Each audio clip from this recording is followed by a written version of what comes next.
ហេតុអ្វីបានជាខ្ញុំចាក់អាំងស៊ូលីនហើយនៅតែមិនចុះរហូតដល់លោកគ្រូពេទ្យបន្ថែមថ្នាំគ្រាប់មួយមុខទៀតក៏នៅតែមិនចុះជាតិស្ករនៅក្នុងឈាមបាទនេះជាសំណួររបស់អ្នកជំងឺរបស់យើងដែលមកពិគ្រោះនៅក្នុងមន្ទីរពេទ្យតាក់ទងទៅនឹងបាទទឹកនោមផ្អែមនិងជំងឺលើឈាមសំណួរនេះគាត់សួរមកកាន់ពេទ្យជាច្រើនជាពិសេសរូបខ្ញុំផ្ទាល់បាទសួរថាហេតុអ្វីបានជាគាត់ចាក់ផងលេបផងហើយនៅតែមិនចុះបាទសំណួរនេះគឺល្អមែនទែនសម្រាប់អ្វីដែលគាត់ចង់ដឹងបាទសួរថាហេតុអីបានជាគាត់ចាក់ផងលេបផងនៅតែមិនចុះបាទអញ្ចឹងសំណួរនេះខ្ញុំនឹងបញ្ជាក់ឲ្យបានច្បាស់លាស់ជូនគាត់ក៏ដូចជាថ្ងៃនេះខ្ញុំធ្វើជាវីដេអូ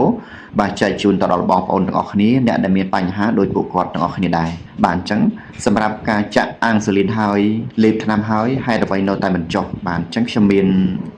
បាទ3ចំណុចធំដែលលើកយកមកនិយាយបាទទី1គឺការផ្លាស់ប្ដូរអេយ៉ាប័តក្នុងការរស់នៅបាទមានន័យថាផ្លាស់ប្ដូររបបអាហារនិងកីឡាបាទបងប្អូនក៏ដឹងហើយថា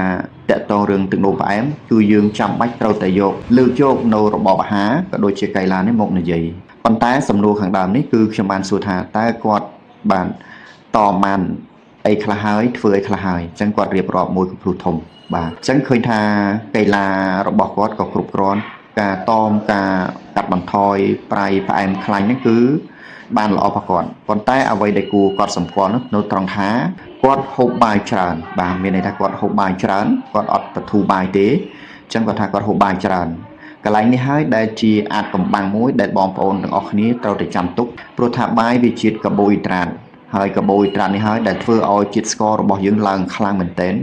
ដែលរោគមូលហេតុមិនឃើញមានន័យថាវាជាជនលាក់មុខមួយដែលបង្កឲ្យជាតិស្ករក្នុងឈាមរបស់យើងឡើងរហូតអត់ចុះសោះអញ្ចឹងតកតងនឹងកាបូអ៊ីដ្រាតនេះវាមាននៅក្នុងបាយសបាទនៅក្នុងនំប៉័ងឬអ្វីផ្សេងទៀតដែលជាជាតិម្សៅបាទអញ្ចឹងកន្លងមកប្រជាជនយើងនៅស្រុកខ្មែរយើងគឺចូលចិត្តហូបបាយសនេះច្រើនជាងអ្វីៗទាំងអស់បាទនេះជារឿងមួយដែលបងប្អូនត្រូវកត់សម្គាល់ទុកថាបាយគឺជាជាតិស្ករមួយយ៉ាងលាក់មុខដែលមិនឲ្យយើងដឹងទេទោះបីជាចាក់ផងលេបផងក៏នៅអត់ចុះអញ្ចឹងយើងគួរប្រយ័ត្នកន្លែងនេះត្រូវកាត់បន្ថយបាយនេះជាចំណុចទី1ដែលខ្ញុំមានជាបទពិសោធន៍កន្លងមកចំណុចទី2គឺការទុកដាក់អាំងស៊ូលីនតែម្ដងបាទការទុកដាក់នេះជារឿងសំខាន់ទី2ដែលខ្ញុំត្រូវលើកយកមកនិយាយបាទទី1គឺគាត់ទុកដាក់កន្លែងត្រជាក់ពេក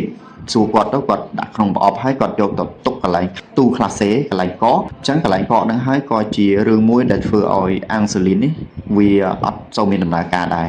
អញ្ចឹងណាអញ្ចឹងយើងត្រូវទុកដាក់កន្លែងបរិយាកាសណាសមរម្យដូចជាបរិយាកាសមិនសូវក្តៅពេកនៅក្នុងបន្ទប់បាទអញ្ចឹងត្រជាក់ល្មមបាទហើយទី2យើងអាចទុកដាក់កន្លែងណាដែលអត់កកបាទកន្លែងត្រជាក់ធម្មតាបាទហើយចំណុចទី2គឺក្តៅពេកអញ្ចឹងគាត់អត់ទុកដាក់បានល្អទេគាត់ទុកចោលក្នុងបន្ទប់ណាដែលមានសីតុណ្ហភាពក្តៅហប់ឬក៏ប៉ះពន្លឺអញ្ចឹងទាំងនេះហើយក៏ធ្វើឲ្យអាំងស៊ូលីននឹងអត់សូវមានប្រសិទ្ធភាពដែរបាទអញ្ចឹងជាយោបល់របស់ខ្ញុំបើសិនជាបងប្អូនមានទូទឹកកកបងប្អូនអាចវិចខ្ចប់ឬដាក់ក្នុងប្រអប់ដាក់នៅកន្លែងទូចន្លោះដែលអត់សូវត្រជាក់បាទឬក៏បងប្អូនមានបន្ទប់ដែលត្រជាក់ធម្មតាត្រជាក់ល្អបាទអញ្ចឹងបងប្អូនអាចទុកដាក់ឬក៏អាចបើអត់មានទូទឹកកកទេបងប្អូនអាចខ្ចប់វិចឬក៏ដាក់ត្រាំទឹកនៅក្នុងពាងឬក៏ធុងទឹកណាមួយដែលមានសីតុណ្ហភាពត្រជាក់បាទនេះជាចំណុចសំខាន់បាទត្រជាក់ពេកនិងក្តៅពេកក៏អាំងស៊ូលីនវាអត់ល្អដែរបាទនេះជាចំណុចទី2ហើយចំណុចទី3តកតងរឿងបច្ចេកទេសការចាក់អាំងស៊ូលីនក៏ជារឿងចាំបាច់ដូចគ្នាដែរជាពិសេសតកតងនឹងការបូមមុននឹងបងប្អូនយកដបថ្នាំអាំងស៊ូលីនមកបូមបងប្អូនត្រូវក្រឡេងវាអត់ខ្លាំងទេក្រឡេងឬបងប្អូនលុញវាប្រហែលជា10វិនាទីបាទអញ្ចឹងបងប្អូនទុកវាហើយបងប្អូនយកសារ៉ាអាំងស៊ូលីនមកប្រសិនបើក្នុងវេជ្ជបញ្ជាដាក់ថាបូម10យូនីតអញ្ចឹងបងប្អូនទាញខ្យល់10យូនីតមកបងប្អូនចាក់បាញ់ទៅចូលទៅក្នុងដបហើយបងប្អូនបឺតទឹកថ្នាំឲ្យគ្រប់10យូនីតបាទអញ្ចឹងបងប្អូនត្រូវប្រកាសថាក្នុង10យូនីតហ្នឹងអត់មានខ្យល់ទេបងប្អូនត្រូវបញ្ចេញខ្យល់រហូតដល់ទឹកថ្នាំអាំងស៊ូលីនគឺស្មើនឹង10យូនីតបាទអញ្ចឹងឧទាហរណ៍ទេ10យូនីតហ្នឹងតាមវិជ្ជាជាបងប្អូនណាបើសិនជាគ្រូពេទ្យឲ្យចាក់10បងប្អូនបូម10ចាក់15បងប្អូន15ចាក់20បងប្អូនបូម20ប៉ុន្តែបងប្អូនត្រូវប្រកាសថានៅក្នុងសារ៉ាអត់មានខ្យល់ទេបាទជាបទពិសោធន៍របស់ខ្ញុំគឺគាត់បូម 10 unit មែនប៉ុន្តែមានលាយខ្យល់បាទអញ្ចឹងលាយខ្យល់ធ្វើឲ្យខ្វះជាតិអាំងស៊ូលីនបាទអញ្ចឹងអត់គ្រប់ដូសថ្នាំទេអត់គ្រប់កម្រិតថ្នាំដែលគ្រូពេទ្យចេញវិជ្ជាបញ្ជានោះទេបាទអញ្ចឹងបងប្អូនត្រូវឲ្យច្បាស់កន្លែងនឹងមួយទៀត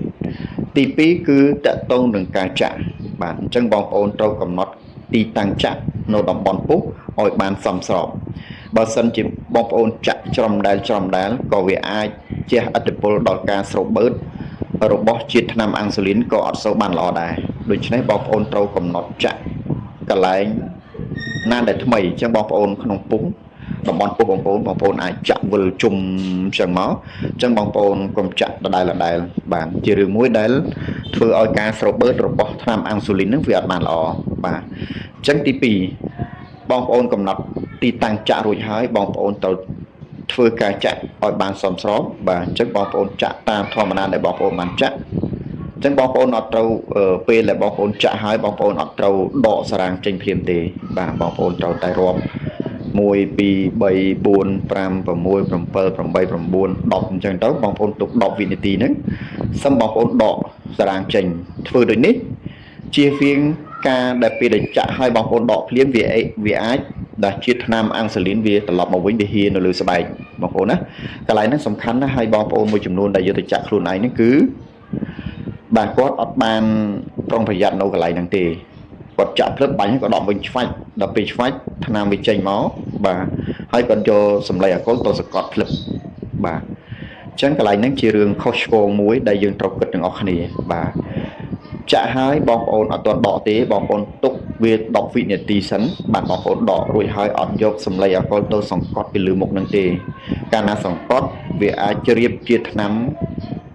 ដូចយើងញិចឲ្យវាចេញជាថ្នាំមកវិញអញ្ចឹងណាបងប្អូនប្រយ័ត្នកន្លែងហ្នឹងបាទអញ្ចឹងកន្លែងហ្នឹងជាកន្លែងចំណុចដែលសំខាន់ដែលបងប្អូនអត់បានដឹង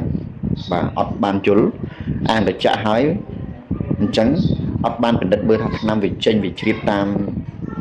ត្រឡប់មកវិញអត់បាទអញ្ចឹងចំណុចទាំងអស់នេះបងប្អូនយើងប្រកាសជាអត់បានដឹងទេបាទអញ្ចឹងជាកន្លែងមួយដែលបងប្អូនគួរកត់សម្គាល់គួរប្រុងប្រយ័ត្នបាទកន្លែងទាំងនេះហើយដែលធ្វើឲ្យ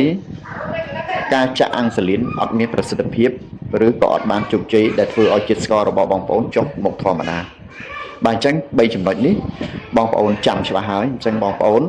អាចធ្វើតាមអ្វីដែលខ្ញុំបានណែនាំប្រកបជានឹងអាចចុះជាតិស្ករបានល្អបាទអញ្ចឹងជាចុងក្រោយបាទសូមជម្រាបលាបងប្អូនអរគ្នាបាទ